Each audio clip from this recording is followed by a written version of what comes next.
Welcome to Barnyard Language, honest talk about running farms and raising families. We are Caite and Arlene, an Iowa sheep farmer and an Ontario dairy farmer, with 6 kids, 2 husbands, and a whole lot of chaos between us. While this is a podcast for farm families, sometimes our content isn't for the whole family. So kick off your boots, reheat your coffee, and join us for some Barnyard Language. Hello everybody, welcome to another episode of Barnyard Language, where as usual I start off by asking Caite what's happening on the farm. What's the news, Caite? We're waiting for it to dry out. That's basically it. Jim cut hay this week. It's rain, rain, rain. Rain, rain, rain. Yeah. The oats are planted. That's good, because nothing else is planted. Hay got cut, but it's going to have to be wrapped because it's raining. That's basically it. I got all my raised bed gardens planted and then saw that my roosters have been digging in them, so that's delightful. So I'm going to have to go work something out there. Right. I did see a meme the other day about the idea of people wanting to garden and having free-range chickens, and you can't have both, really. Oh, they can. Even on raised beds, because they can hop up pretty easily. Even if I fence the whole area, they will just jump over it, as I have had proven. And yeah, I'm not sure what I'm going to do. Maybe hot wire. I don't know. If anyone knows if hot wire is effective on chickens, please let me know, because they're feathery and they don't really have any exposed skin, and I kind of feel like feathers might be a pretty good insulator against hot wire. Maybe, yeah. I wonder about some kind of like a hoop and mesh situation, but then, yeah, the weeding becomes that much more difficult if you have to peel everything off every time you need to get in there. I will admit, though, so I needed some trellising for my peas, and we have chicken wire. I effing hate chicken wire. I always end up with scratches all over my arms because you have to, cut it because I don't need 50 feet of it or whatever. So I crocheted the first row of a trellis, and my peas are very happy. And when they get a little taller, I'm going to crochet a second row of a trellis and slap that on there too. It didn't take very long. It didn't cut my hands. I used cotton yarn, so it's biodegradable. And I knew internally that I was the kind of person who would do something ridiculous like crocheting trellises, but now everyone else knows it too. And I bet it looks super cute. I would guess too that 0 out of 0 people are surprised that I'm the sort of person who would be crocheting trellises for my peas. But it does look super cute. Yes.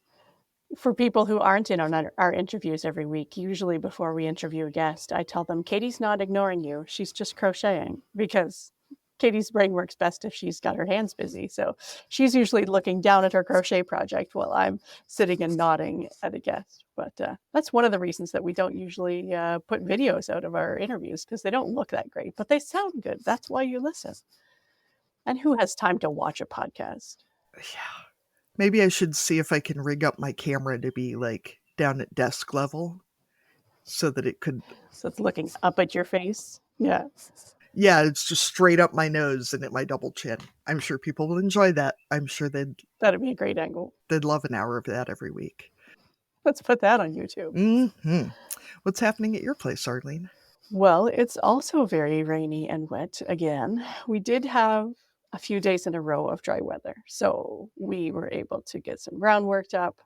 There was some rock picking going on because we have some fields that really need some rock picking done on them. So that was a fun way to spend Mother's Day. Oh yeah, Caite, what did you do for Mother's Day? I picked rocks. I had lunch at my in-laws and took a lot of naps, and it was lovely. Good. Thanks for asking. It was better than picking rocks. Although yeah. From the state of our Instagram feed, you were not the only one picking rocks this weekend. Yes, it seems like if you get a few days of nice weather and you can't get out in the fields to plant yet, you might as well pick the rocks so that you don't destroy your equipment when you hit them. Yeah, so I got to pick rocks with my daughter, and my 13-year-old was out with us for a while too. So at least I had good company, and we had good tunes until our speaker died, so that was a thing. And then... oh yeah, we also got manure out, so that was nice. The whole pit got emptied. We have some... How'd your new neighbors feel about that, Arlene? That is a good question. We haven't gotten any feedback yet. I don't see any comments in the local Facebook groups, but yeah, we have some new neighbors right across the road from where my in-laws live. There's a new housing development going in with some large 1-acre lots and some quite sizable homes going in. So they got the people who've moved in so far got their first spring experience of manure being spread on the field right across the road from their houses. So hopefully they enjoy that. I think I mentioned this in the first season, maybe, but my in-laws sold their old house on the farm. There's 3 houses on their property, and they were looking to sell it. And some folks came and were real interested until the wife said that she needed us to move our cattle pasture behind the house because the cows were looking at her, and she didn't like that. And I do try to be real tolerant of folks who are moving out to rural areas and who aren't used to it, because there are a lot of surprising things. But the cows are looking at me like, how far did she think we were going to move our pasture to? Like, lady, they're just going to stand at the top of the hill and look at you from half a mile away. Like, Yeah, that's right. And sorry, if you don't own that field, you don't get to decide what we're doing with it. The cows were here first. I feel like, we generally try to be, well, we don't have any neighbors really that aren't my in-laws, but, like, I've heard of folks spreading knowing that the neighbors were like having graduation parties or wedding receptions or whatever. And that's a little rude if you can avoid it. But for our guests, I told Arlene yesterday that she should just yell "smells like money" over and over while they were spreading. Jim suggested playing some ice cream truck music out of the top of the tractor. Oh, behind the spreader? That would be nice. Yeah. Yeah. Yeah, then they would come out and see what was going on. Yeah, get the full experience of it. For sure. And then last week we had my husband's grandmother's funeral. So I think I mentioned maybe last week or the week before that she had passed, and she was 99 years young. So she had lived a long and vibrant life and really was not sick until the very, very end. So that was good too, and that she wasn't suffering for a long time. The thing I want to bring up today that I thought was really special. She is someone who had planned a lot of the details of how this was going to go. The hymns that we sang in the church, the readings, all of that kind of stuff. So she was someone who liked to be prepared, and everything was very well organized. But the funeral director, who knows our family because small town, he actually, without us knowing about it, had come out to the farm and collected some dirt. So instead of at the cemetery, where they usually put that like weird vial of sand on top of the casket, I don't know where it comes from, but like that ceremonial, like the first kind of dirt that goes on top of the casket. Well, instead of that, he had a bucket of dirt from the farm. And so everyone was able to go and put a handful of the dirt from the farm where she had lived most of her life onto the top of the casket. And I just thought that was a really special way to remember her and to have a little piece of the farm there with her, even though the cemetery is not all that far away. But I thought that was really sweet. And of course it, hit us all right in the tear ducts because it was something that we weren't expecting. And it's really special for all of us, especially my husband and my father-in-law. That's an incredibly kind thing to do. And it's so nice to see clergy who actually know the people who they are celebrating. Mm-hmm. It was kind of funny, though. Our neighbors, I guess, had spotted him out in the field, and he had remembered to bring a bucket, but had not remembered to bring a shovel. So he was actually scooping up dirt with his bare hands into this pail, and they were about to offer him a shovel if he needed one, but I guess he got enough for his purposes. So I thought that was kind of funny that he did get spotted, but not by any of the family members. Did you get him to pick some rocks while he was out there? That field was not too bad, and thankfully we hadn't spread manure either, because that would have been definitely a different experience if we'd put that dirt on the top of the casket. Bet she would have had the healthiest grass in the cemetery, though. So that's something. That's right. Yes, for sure. Anyway, should we go ahead and introduce our guest for this week? Yep, sounds good. Today we are excited to be talking to jerking our way around North America. So merci, Jodi, for joining us.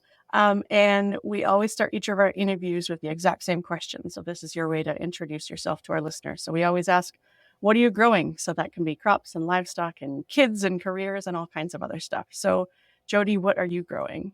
Well, currently I live on the farm with my husband and family. We farm with my brother-in-law Danny and his wife Dawn and my father-in-law, and we run 100. Maybe we're milking 92 this morning, but 100 dairy cows, Holsteins. 1,200 acres of cash crop.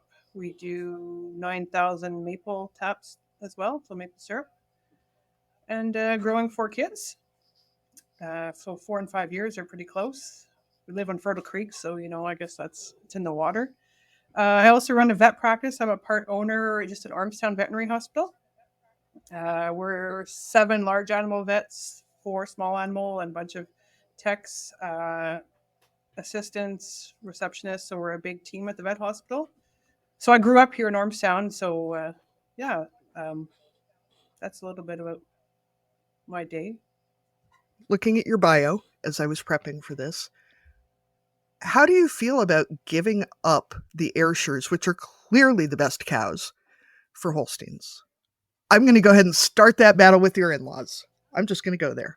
So the only time I've ever gotten an argument with my husband has been over the cows, like Ayrshires, Holstein. So my youngest brother is on our Ayrshire farm, which is 20 minutes away. So we're not quite in coffee distance, but we're in talking distance.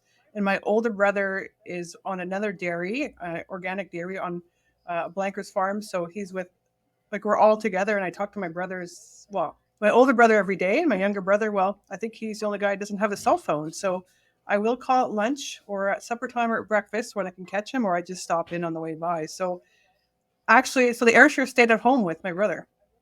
I did have a few, but they had the same criteria as our Holsteins, so I guess the Holsteins stayed.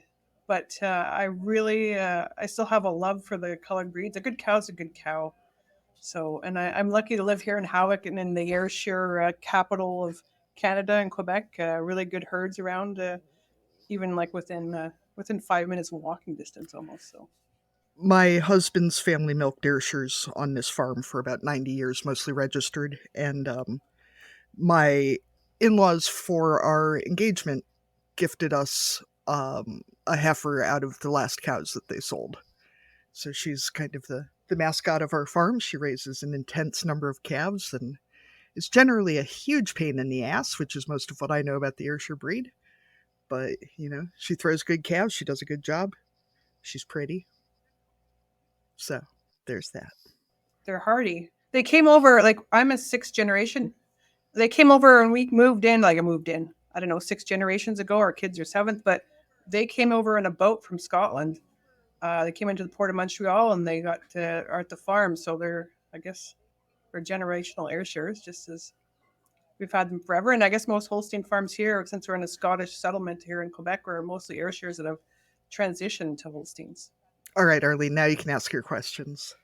Yeah, I was just going to say, I think that Jodi's our first maple syrup producer, which makes sense because you're coming from Quebec, which is also the maple syrup capital of Canada, not just Ayrshires.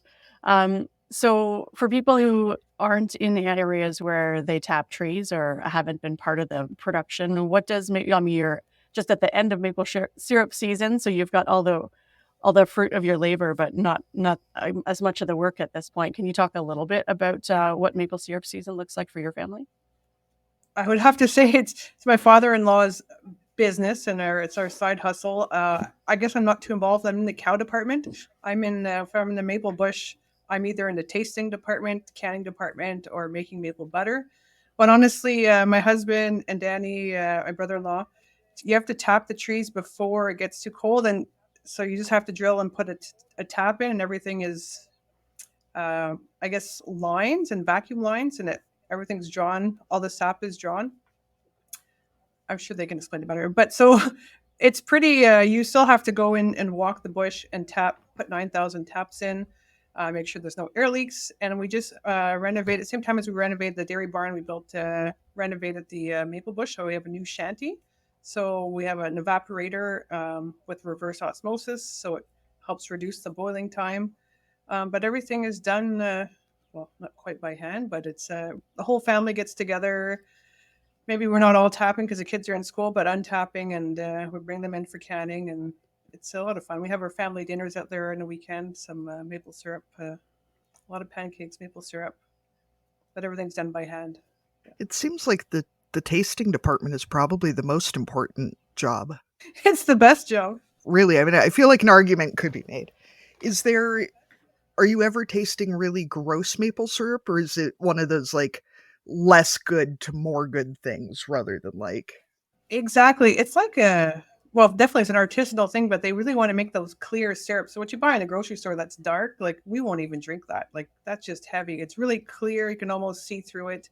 The darker stuff we'll put in barrels they can use for cooking, but there's a point when you get the sap from the trees is when it's warm in the day and freezing at night. So you have to have that differential. So that's a lot of why areas can't have maple syrup, because it's not cold enough at night or it's too warm in the day. But as soon as those maple buds come out, the taste is awful. Like you can taste tree in your maple syrup. They call it buddy syrup. Yeah, so you can have awful syrup, but we don't make that. We take pride in the quality we serve because we do eat a lot. And so we sell, you have a federation too. It's just different. It's controlled by the federation. So you have a quota for how much you can produce, bring on tap. So, and that quota doesn't have a value per se. So a little bit like dairy then in Canada, but yeah, the maple syrup version. Exactly. So it's a big business. In my father-in-law, Rob, he makes maple butter by hand. Still, you put on a cold marble block and you heat it up to a certain temperature, and then you pour it on the marble block, wait till it cools, and then you pull it with like air into it. It's a really neat process. And you do that until you get enough air pulled into the syrup. Then you can put it into these little containers, and maple butter is by far the best thing ever. You can put like cow turd in that and eat it. It would taste good. Like it's that good. So there isn't actually any dairy in maple butter. It's just how it's created. It's still just maple syrup. Yeah, heated to a certain temperature to make it a bit thicker. And I think some people might put butter in it, but it's zero. It's just syrup heated, different sugars. And you can make maple sugars. I just love maple syrup. Yeah. It's the best. So, Jodi, what is your ag background? So I grew up on a dairy farm not too far from here in Herdman, Quebec, actually the first road from the U.S. border, on an Ayrshire farm. So we also had a small farm. I had two brothers. My dad's dairy farm. My mom was a nurse. So I just always around cows. I was like my brothers were the tractor kids. I was a cow kid. I did 4-H growing up from 9 to 21. I was involved in 4-H. I showed cows and go to the Royal and do all that stuff. But I guess I was always involved and always wanted to be involved. Our parents didn't push us to do it. We just wanted to be involved. So I guess I've never known any different, maybe. But I mean, I had other side hustles because you have to make money on a family farm, like have to lifeguard to make money for school or do other things. So at what point did you know that you were going to go with things? It's because in my heart, I'm always wanted to be a farmer. I said, Dad, I'm going to farm. And he's like, well, you got two brothers and maybe they should farm too. And why don't you make farming a plan B? Why don't you go through vet school? And if that doesn't work out, then there's always a place for you in the farm. But I think he saw, I love cows. I loved everything. I was okay in school. I had a pretty good memory. And now I'm living a dream. I'm doing both. I'm farming and I'm doing vet work and raising kids. It's a blast. Yeah, you're doing it all at once. So I know I have heard, because I'm not too far away from you, that you recently won a pretty important award in the veterinary world. So I didn't want to let this interview go by without giving you a chance to brag about yourself a little bit. So what award did you win, and what specifically, what kind of work are you doing that led to that nomination and to you being the recipient of that? Well, thanks. Yeah, it's something I don't like to talk about. You don't like talking about yourself, and I find it maybe a bit awkward in this interview. But I was nominated for the American Association of Bovine Practitioners. That's our North American Vet Association, Bovine Practitioner of the Year. So that's to a food animal veterinarian who has substantial contributions to vet medicine in general. And it's not something I knew about. I don't know if you guys saw those Facebook posts, but it's like a total surprise. You go to this conference, you sit on a luncheon meeting, there's like 1,000 people there, and somebody gets up but you don't know about this nomination. The biggest joke is like, make sure you don't know so you can embarrass the crap out of you.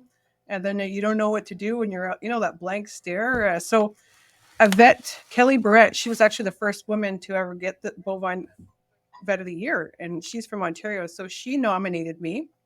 And then it goes through a process where they have to get letters from your colleagues, your farmers, about 5 different letters, and they submit it to a nomination committee, and then they choose you. So yeah, I guess either nobody applied or I was just the chosen one. I don't know.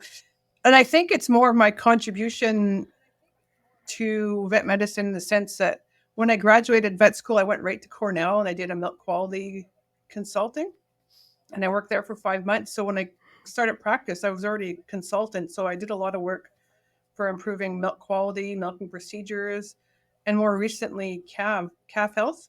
We've been promoting 0-0 calf care. And that's managing calves in a way where you can manage for zero treatments and 0 deaths. So we're doing a lot of work just to improve the overall health and productivity of dairy herds. So we kind of do it here, then they'll just share it, right? We're all in this together. So I hope that's why. And plus, I guess too, I have the role this year of being the president of the Canadian Bovine Vet Association. So I've been on higher level executive boards to help out or be a voice for our bovine practitioners. And there hasn't been, okay, you can stop me anytime, but I'm the first vet in Quebec to ever get this award. And I'm not saying that there's many vets out there that are way better than me. And it just, the timing was right, I guess. And maybe it's a team event. It's not just my awards. Everybody that got me here, we work together. And I feel that I can at least represent the vets in Quebec. That maybe they don't get out as much because of the language barrier or other things, but I have that advantage of being bilingual and going to different schools across North America and doing that option as well. Well, I think it's that much more special too, though, when you receive an award where your peers and your coworkers nominated you, rather than it just being like open a directory and find somebody who seems important kind of thing. And it also sounds like a really good way to make sure people actually show up for meetings. If you're like, if we give you this national award and you skipped out, you're going to be really embarrassed. Like, maybe they should do that more to get people to show up for stuff. Oh, no, you don't know. They lied. They told me it was my friend Gerard from Minnesota that was getting the award. So there I was like, all right, Gerard. And then they start doing it and they don't say who it is. They go through this little, just Google it on YouTube. But because I'm kind of embarrassed how like dumb I was. Like I have no idea, right? But then it's starting to sound familiar. Oh, who else did that? Because I did that. Exactly. But we had the same background up to a certain point. And exactly, that's what I said. I said, there's no greater recognition than being acknowledged by your peers for doing something different or extraordinary. So that's why it's a humbling experience. And it's like I said, I still get emotional talking about it because it's like surreal. So can you tell us more about this 0-0 calf raising? Because I feel like in the best possible way, livestock farmers especially are cheap and lazy. And so if there's somewhere that we can stop having to, if we can manage our way out of spending money or doing a shitload more work, that's the awesome place to catch it. So I'd love to hear more about how we can be managing to not be treating animals or, God forbid, dealing with dead animals. Because that's the one thing worse than treating them is dead. Yeah, well, that's the neat thing. So it's all been like a work in progress, right? So we built a new dairy here. Like we changed sites like 2008. And then in 2014, we built a new calf barn, which is basically calf nursery for 0 to 4 months. So during that time, you build a new barn, you have the calves in there and you go through a new barn, you don't treat anybody. You're like, wow, that's good, but it must be a new barn. And you do a second year. And so we're really lucky. Let's not talk about it. We don't want to jinx it, right? Third year, like, wait, we know maybe we're doing something right. And the fourth year is like, hey, we should like tell people about that. So part of my job is as a vet is going to herds and helping them improve all the situations. So what we were able to do is just focus on the small details, everyday work. Like we don't do anything extraordinary. We just do the basics right. And so we kind of found a nice formula. And then I can go across. That's what I've been doing is going across from vet clinics, teaching vets, teaching producers how to do the small things right? And they often have the kids too. I always say, I take the 4 kids, and you said just because you have 4 kids, you can't just afford to lose one. That's like 25%. Like we got to control our risk and make sure we know what makes calves sick. It's not giving them colostrum. So really focusing on that first 24 hours and actually even the dry cow period. So just the small details. And we all have so much to do, and I'm full. I'd never recommend something that makes it more time for the producer to do, because we're all overwhelmed. Like I got too much to do anyway. So I'll spend a half an hour in that first 24 hours, as opposed to half an hour every day treating the calf. So it's really make sure the colostrum quality is there, quantity, all those colostrum, and then the environment, clean, dry, well ventilated, and calories well fed. So we kind of try to mimic that, and the rest will just fall into place. So as a vet and a farmer, how does dealing with your own cows differ than dealing with other people's cows? I don't think it differs at all. Like cow's a cow. I still schedule every 2-week visits here, because if we don't, like a shoemaker's shoe was never, I don't know, what do you call it, mended? So we still schedule, I come in the front door, not the back door, and we do our visits, and we have a talk with Mr. Anderson, and we have our team talk. So we try to do that. And I mean, my response to calving times is extremely low here, because I usually get a text message or a call like, hey, there's a calving, can you come? So I can be under 5 minutes versus under half an hour. Does your dog lose their shit as bad when you pull into the driveway of your own farm as farm dogs do for other vets? Oh, it's crazy, because it's like, where have you been? I smell your tires. You've been somewhere else. You're cheating on me. The 2 dogs go bananas to see where you've been. We have the same vet always comes out. If I take my dog to the clinic, he loves her. She shows up out here and he just loses his mind. I'm like, her. Like, she comes over for supper. That's fine. She pulls up by the barn and he's just like, rah, rah, rah, rah. Like, what is the matter with you?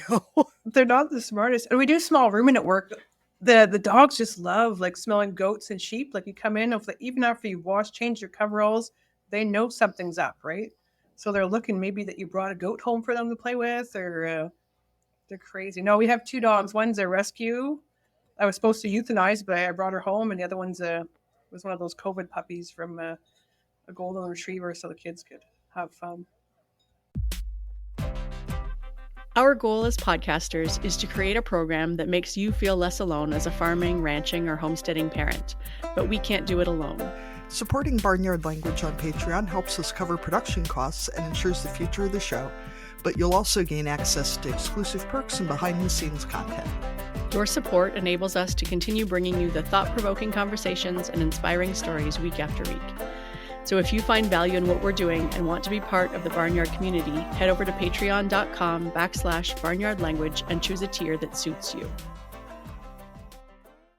So one thing I've been thinking about, and for our non-Canadian listeners, I'm assuming some people know and some people don't, that Quebec is a majority French province, and there are actual laws and structures in place to preserve the language in Quebec. So I was wondering about talking a little bit about language. You already mentioned about, vets in Quebec and having the language barrier, and how, the only place really in North America where most of our French population is. But I've also heard that there are rules, and I don't know if you personally have to follow them or what that's like in ag spaces, but about having to speak French, or what that looks like even both as a vet and as a parent, like what the language laws and rules kind of mean for your family and for your business. Yeah, so majority, I'm a minority, right? English speaking Quebecer, but even though we've been here a long time, we're still the minority. We're all bilingual. I went to English school in the area, English high school, but it's actually bilingual from kindergarten up. So if you're English speaking, you're usually a bilingual. Our kids go to English school. They actually go to the same high school that my husband and I went to. But for business-wise or farm, everything's in French to the government. And you know what? If you want to pull people apart, just get politics involved. Honestly, the people in Quebec are great. Like, they're so nice. The people, they're so warming or chaleureux. That means they're welcoming. But you get a few politicians that are doing bad things that want to preserve a culture. Why would you you do that. You go to Europe and they speak all like different languages and they keep their language and they're not afraid to lose it. So I don't know. I don't think there should be a concern. I think we get along super. Like you're bilingual. I don't know. It's basically a non-issue that the politicians are making an issue. And but even the farm signs, we have to make sure the majority French. So I can't put Anderson Farms. I have to put Les Fermes Anderson, and everything. The biggest words have to be marked in French, and the smallest words. Even advertising, even my vet truck, it's got to be in French, and I have to have my name on the bottom because I have to have a vet. Yeah, there's lots, but even a small business, we're supposed to communicate all our emails in French as well. I was just going to ask, if you went to a farm where they're English speaking, are you allowed to speak to them? I mean, if someone from the government was along on the ride with you, are you allowed to go in and speak English because you both have English as a first language, or are you supposed to, in theory, be speaking French to your clientele? It's always easier to ask for forgiveness than permission, right? Yes, that's right. No, of course, our clientele is probably 60 French, 40 English right now in our Ormstown Vet Hospital. So no, I will speak to the client in the language they prefer. Like I don't speak a lot of Spanish yet. I spreche ein bisschen Dutch. I can do a little bit German, but wherever the client is most comfortable, that's the language I'll speak. But our bills and everything that we leave, they'll have to be, everything else is in French. Written documents are in French. So it's a non-issue, honestly. So I was mostly joking about this in my head when I first thought about it, but I'm assuming when you deal with cattle who belong to French farmers, I was about to say French cattle, but the cattle are not French. Do they respond better if you speak to them in French? To the cattle, I mean, not to the farmers. I mean, I know people who train their dogs in other languages, so... Well, that's a great point. They do. And so if some people buy and sell cattle and they're cattle from Ontario, they're in Quebec, well, they'll respond better if you speak to them in English, and vice versa. Like French cattle, that they do. They're really smart, those animals. They're like cows are like dogs, right? And so are small ruminants. I think they're pretty intelligent. Maybe not everybody. Not everybody needs to be in an accelerated class, but some are really good. We have a jersey in the barn, which is my number 3. Yeah, I call the kids bigs and littles, and they're usually numbered, but not just for this talk, but they're always numbered. But number 3 wanted a jersey for her birthday because they're cute, right? I don't know why they're more cute than a Holstein, but anyways, so we have a jersey. That's why we have a jersey in our barn too, and she just had her second calf, so now we have 3 jerseys.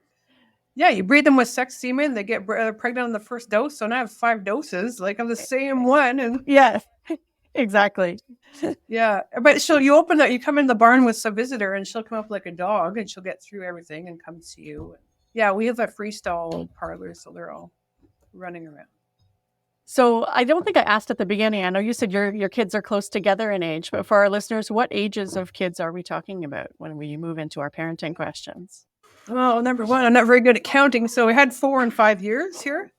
Right now, the oldest is in grade 11, so I'm thinking about that. So 16, 15, 13, and 12. So grade 11, 10, 7, and grade 6. And they're all involved on the farm. Wow. Yeah. So it was rock and roll a little bit. Yeah, it was fun.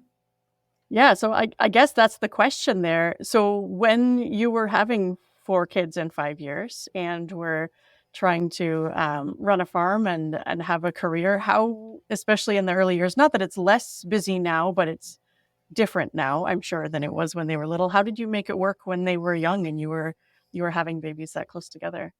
It was interesting. So everything happened at once. I bought into the clinic, we built the farm, and first one? No, I started a master's. I did a master's part-time during practice too. So I started a master's at the University of Montreal. Oh yeah, no big deal. Just throw a master's in there too. Yeah, so I was doing a master's, and then like after the first month, I'm like, oh, I'm pregnant. Are you kidding me? So that's when it started. So I was pregnant. I think every kid went through my master's part-time, but then so that was 2007, had number 1, number 2 was on the way 2008. Like they're 11 months apart. They're not quite Irish twins. And so we were building a brand new farm here, and we're building a vet hospital as well, all at the same time. And I'm trying to finish up my master's. And I didn't take my full mat leave just because I didn't have time. I just had to get back to work. So we're really abbreviated.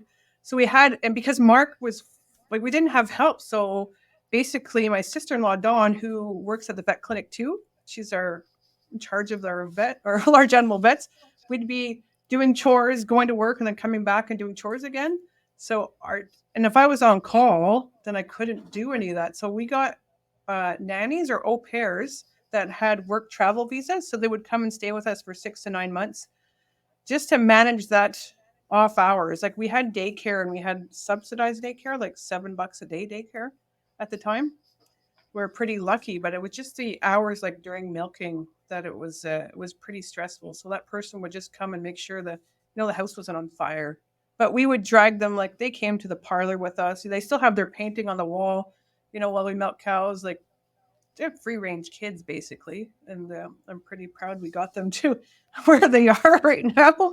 But yeah, it was definitely a challenge in trying to juggle everything. And we've been so lucky. The kids slept really good. So kids that don't sleep is a torture. Like when you don't sleep, that makes the day is so long. Yeah. Well, especially if you're on call, then you're not sleeping and then there's no way to catch up if the rest of the people in your house don't sleep either. No, so I'm grateful for coffee. And my husband's been so supportive too. Like he can step in a second, right? Like he's super dad. Jodi, other question as an on-call large animal vet. In our experience, it is not a holiday weekend if we don't see Dr. Amanda at some point between Friday night and Monday night. Does that hold true in your practice as well? I mean, it's just like, she'll even come out and be like, I knew you guys were going to call because it's Easter. Like, hi, Amanda. Good to see you too. No, but it's true.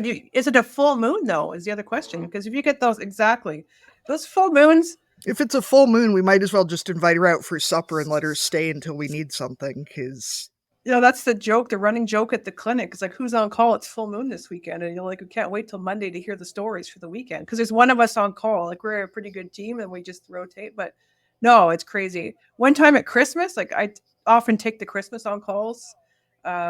There was a uterine torsion, like, the 24th, just around, we'd go to Christmas Eve Mass. So then I get a call for a uterine torsion 2 years in a row because I was on call 2 Christmases in a row. I'm like, are you serious? You have another one? Like 11 o'clock on Christmas Eve? Same farm. So no, it's not just you. Everybody has those.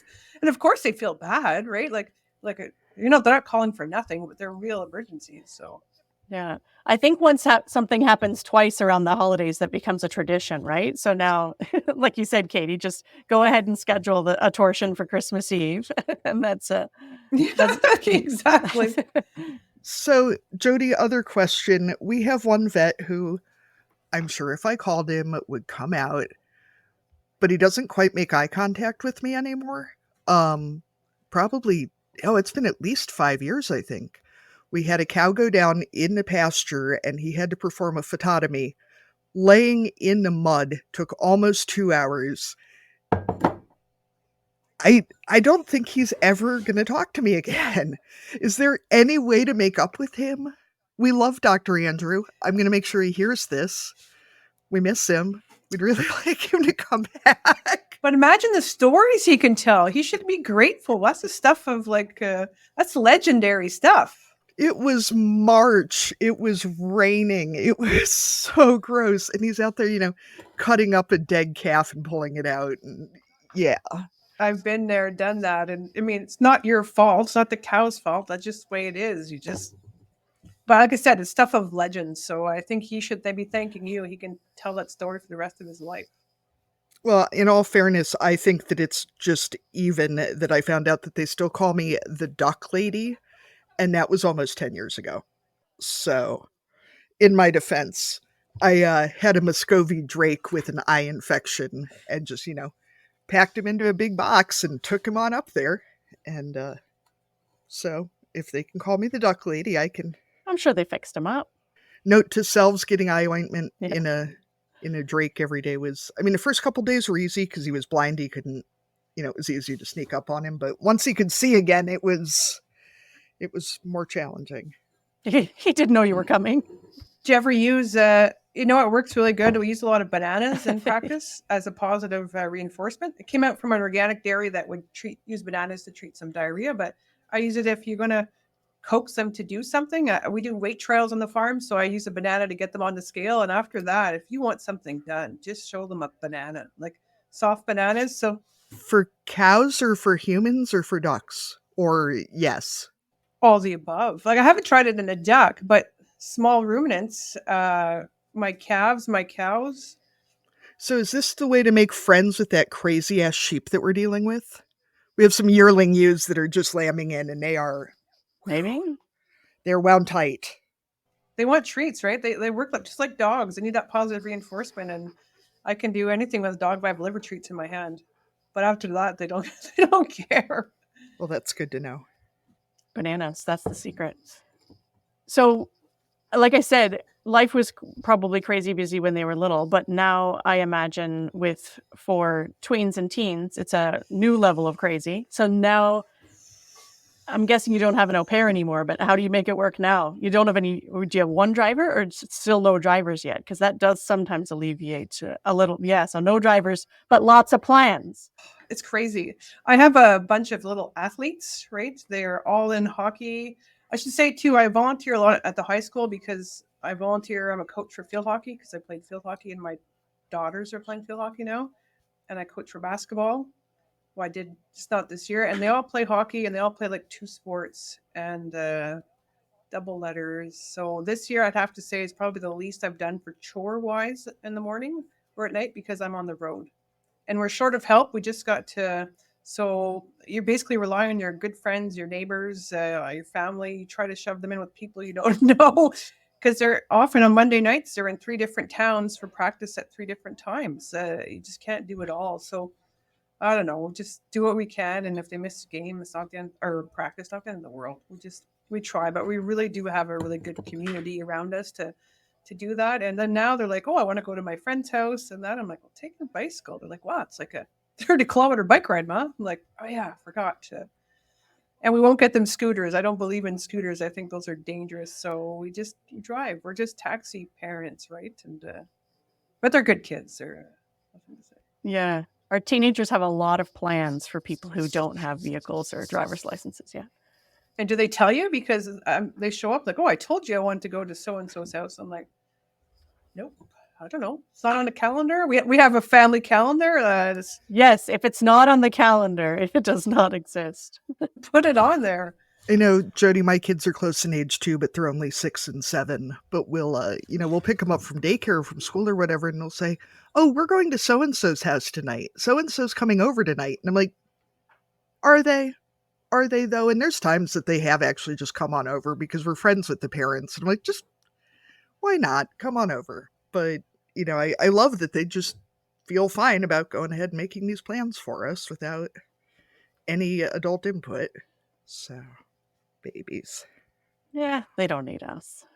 Yeah, they're independent, which is good. We want them to be there, but sometimes they're a bit too independent. So what's your favorite thing about raising kids on the farm? Everything. Like they're like feral kids. They run free and they have it's like an unfair education they get. They can do everything and they have this compassion, right? They have to, if they're not there to do their chores, it's not like, well, too bad. No, there's an animal that suffers, right? So they understand that there's more in life than just them. Like I think they see the bigger picture. And there's so much space. Like we do hockey out here on the front field all winter, or soccer in the summer. So we play, we have a pool. We're kind of like, COVID was the best thing ever. Like for us, we were all set to, it's okay if I don't leave the farm. I like staying home.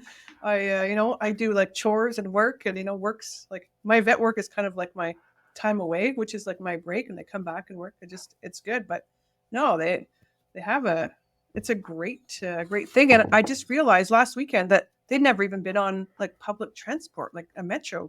So we went in to see the women's hockey game at Montreal at the Bell Center, and we took the metro because the bigs have never been on like a bus or anything, and they're going to go to university. And I'm like the bad mom that doesn't teach them, but they can learn that in the afternoon. Whereas not everybody can milk a cow or cut hay or mix feed, like they're all running skid steers and they can drive standard on left or right shifts. So I think they're besides crossing the road, they got a lot from from farming.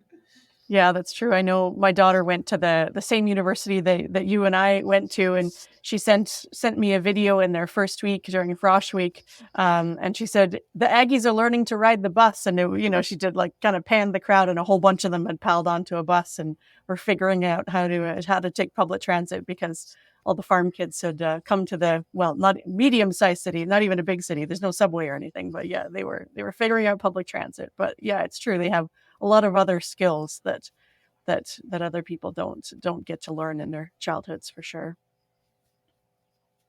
What is your biggest parenting struggle these days? It doesn't have to be farm related, but just any of the other stuff. It's just like you said, we talked about getting kids to where they're supposed to be, and everybody's at all the same time in different towns. And like I said, the two bigs are doing their driving. Like one's almost got his license, and one's doing their permit. So they have all that stuff to do, plus school work and hockey practice. It's just the driving. It's the taxiing and having time, and then having time to get chores done as well. So we have all this stuff, and let alone housework. That's a whole other story, right? So now they're big, they can help out. So we have to make a day of it where I have to like lock the doors and you guys can't leave till we get this done. So I do enjoy when friends come. Yeah. What's on the calendar today is cleaning. But like if you want to go to your friend's house, guess what?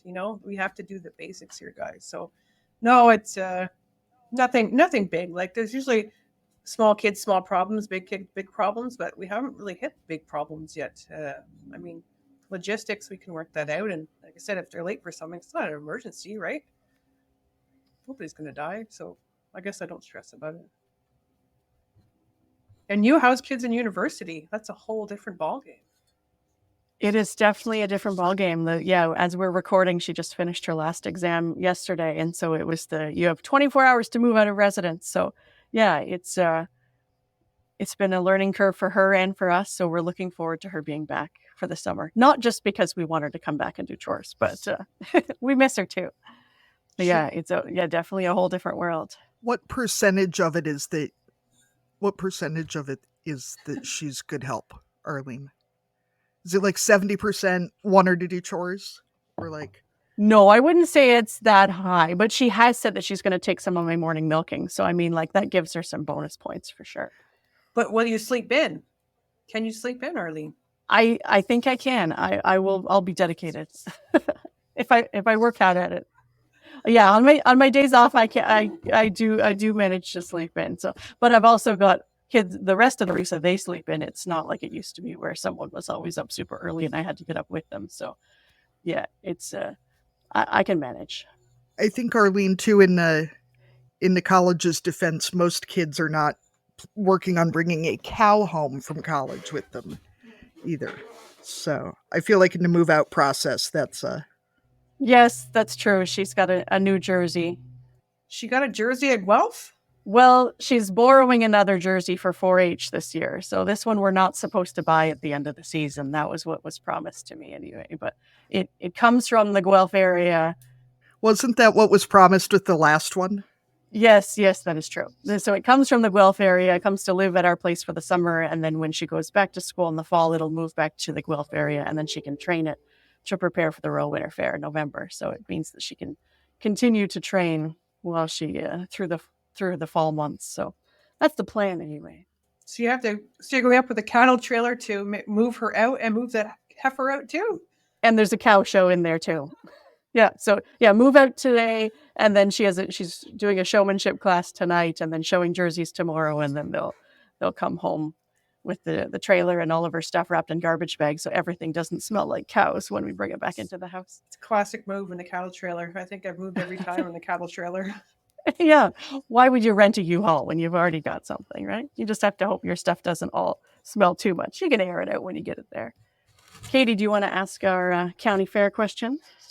I do. If you were going to dominate a category at the county fair, what would it be? And categories can be real or made up. Yeah, this is a crazy question. I guess we do a serious one, right? And a fun one? Sure. Whatever. So I also help, I'm in the 4-H cattle committee for the local fair too. So I'm in charge of making the classes for the kids, which every year, which is a lot of fun. So if I was going to win one, I guess I really like showmanship as a 4-H'er. I think I could win a showmanship class depending who was there. But if we're going to do a fun one, I think on one of my stages I learned how to rope when I was in the West at a feedlot. So I'm really good at like Guelph. We used to have a party and we used to let people run. So if they had a group of people in like the arena, we could probably do like team roping where I could catch them by the legs and rope them down. Like I was pretty good at like team roping. Oh, human roping. I like it. Human roping, but if you had that would maybe attract, because you can't really do like pig wrestling or pig roundup anymore, right? Because of that. But if we had a group of wild beer tenders in the arena, like we could have a thing who could catch as many as you can, like just roping. I think that would be a good attraction. So no, nothing serious. Yeah, if the security guard says, okay, that guy's got to go, you're like, all right, I'm on it. Yeah, make him run first. Make him run so we could just catch him. make a sport out of it. I like it. All right, I will go ahead and introduce our cussing and discussing segment. So our listeners know that if they want to send in a cussing and discussing, they can go to our SpeakPipe or our email and we'll play your voice memo or read it out. Katie, what are you cussing and or discussing this week? Arlene, I know this is going to sound like a serious humble brag, and it's not. Even if it is, it's okay. My kid keeps wanting to help with stuff, and from like a life skills, bonding, like it's great. I'm really glad that she wants to help with stuff, but she wants to help with stuff that actually needs to be done now. And there's never a time where I'm like, let's cook something, and it won't matter that it's, like when I'm cooking supper is not the time to let the 7-year-old help because reasons. Because she's already hangry. Yes, and anyone who has a 7-year-old knows how the quality control and the attention span and all that will go. But, like, we just got garden beds put in, raised beds, and she is so excited to plant them. But she intends to plant at least 2 of them full of flowers, and I'm trying to explain that they're for growing food, but she doesn't care because she doesn't want vegetables, she wants flowers. And, the kids have planned this whole, like, hydrological engineering situation to run water from the hose to the garden to the fish pond. We don't actually have a fish pond currently, but they're going to go ahead and put that in. Yet. Yeah. And they want to plant stuff, and they want to cook, and they want to sew, and she wants to, on and on and on and on and on. And it's just like, I love this. I want her to be involved. But also then you get to this, like, I have been waiting literal years. I love to read. I have been waiting all these years for her to learn to read so that we could read together. Won't that be great? She's reading my text messages over my shoulder. And I'm just like... That's not the reading you had in mind. So many things have just not come out how I visualized. Let's just put it that way. That's what I'm cussing, is kids doing what you want them to do, like wanting to help with stuff or learning to read, and it being a less favorable situation than you envisioned. Let's put it that way. And then on the day where you have the time and you're like, let's cook together, she'll be like, no, I'm busy. I don't want to. I'm doing something else. When you've planned, like... No, then we're playing Minecraft.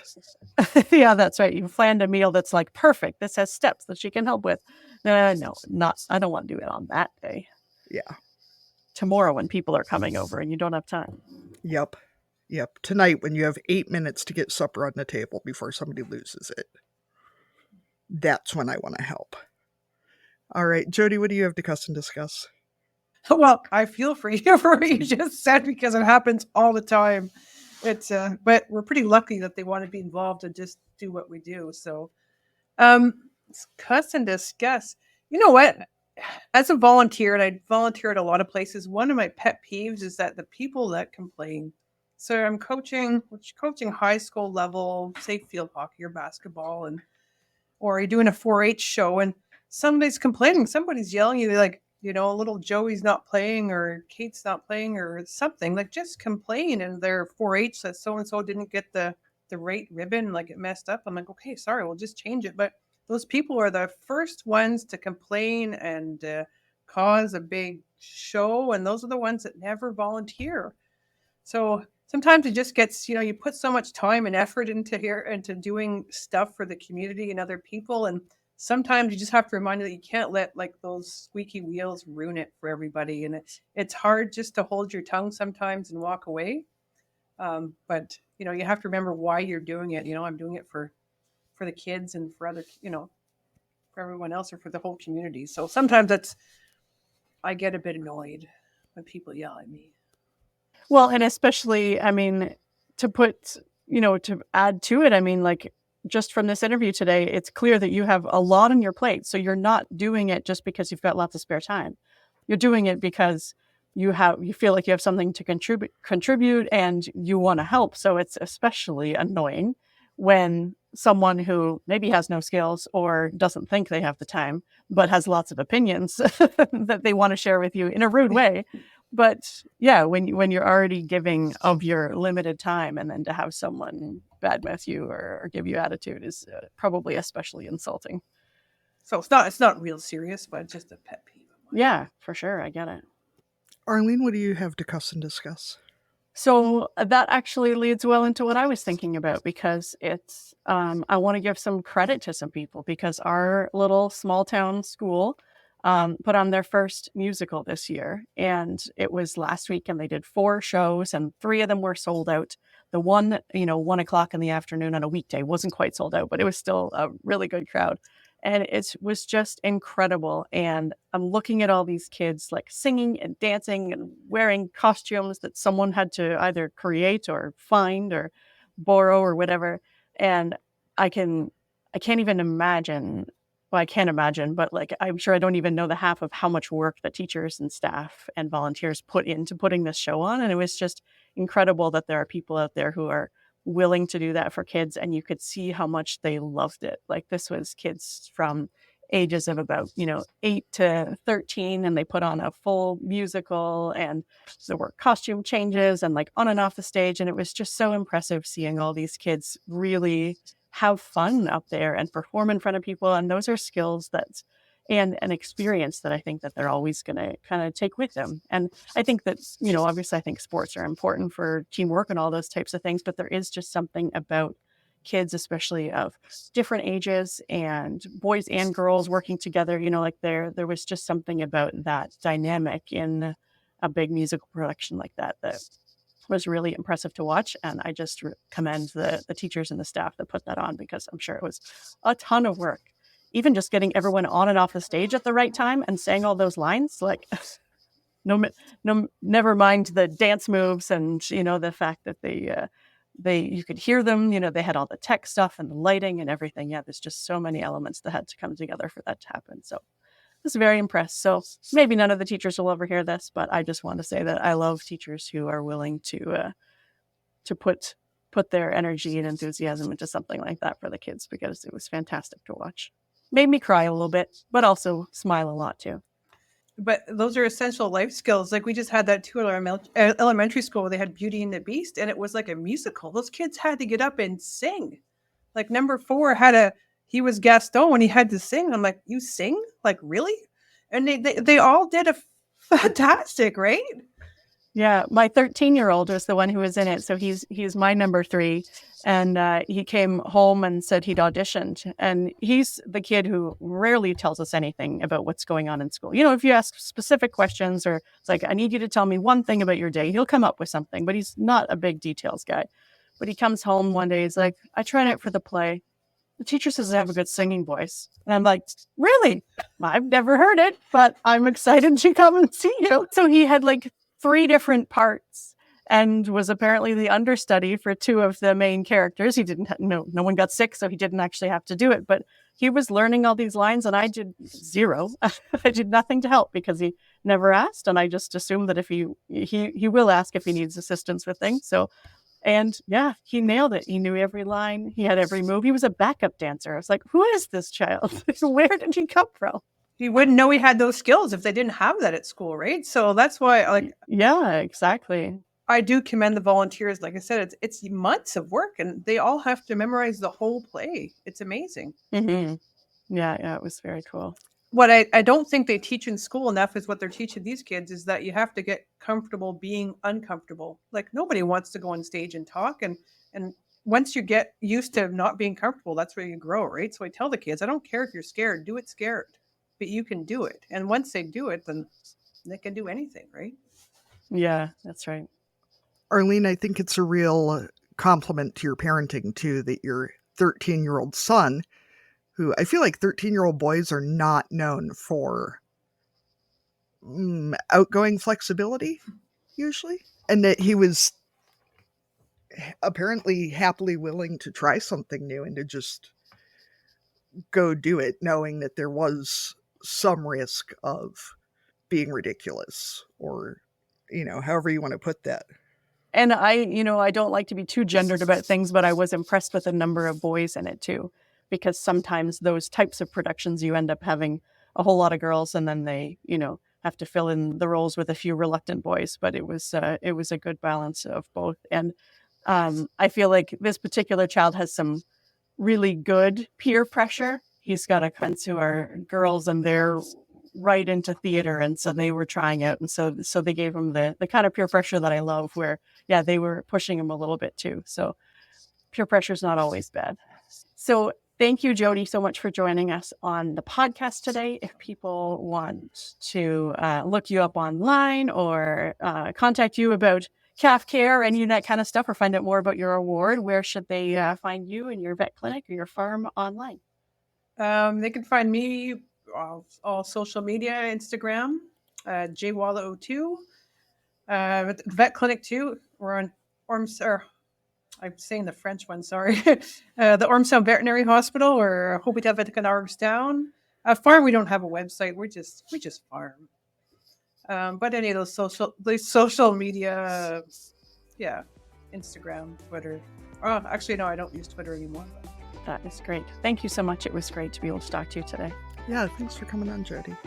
Thanks, ladies. I appreciate talking to you in person, not just listening to you and laughing by myself while I work. So I appreciate your humor and everything you guys do for us in the industry. So Thank you. Much appreciated.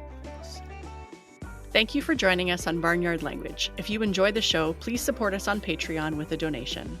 Big thanks go out to our show editor, Krista Paffrath at the Rural Podcast Network.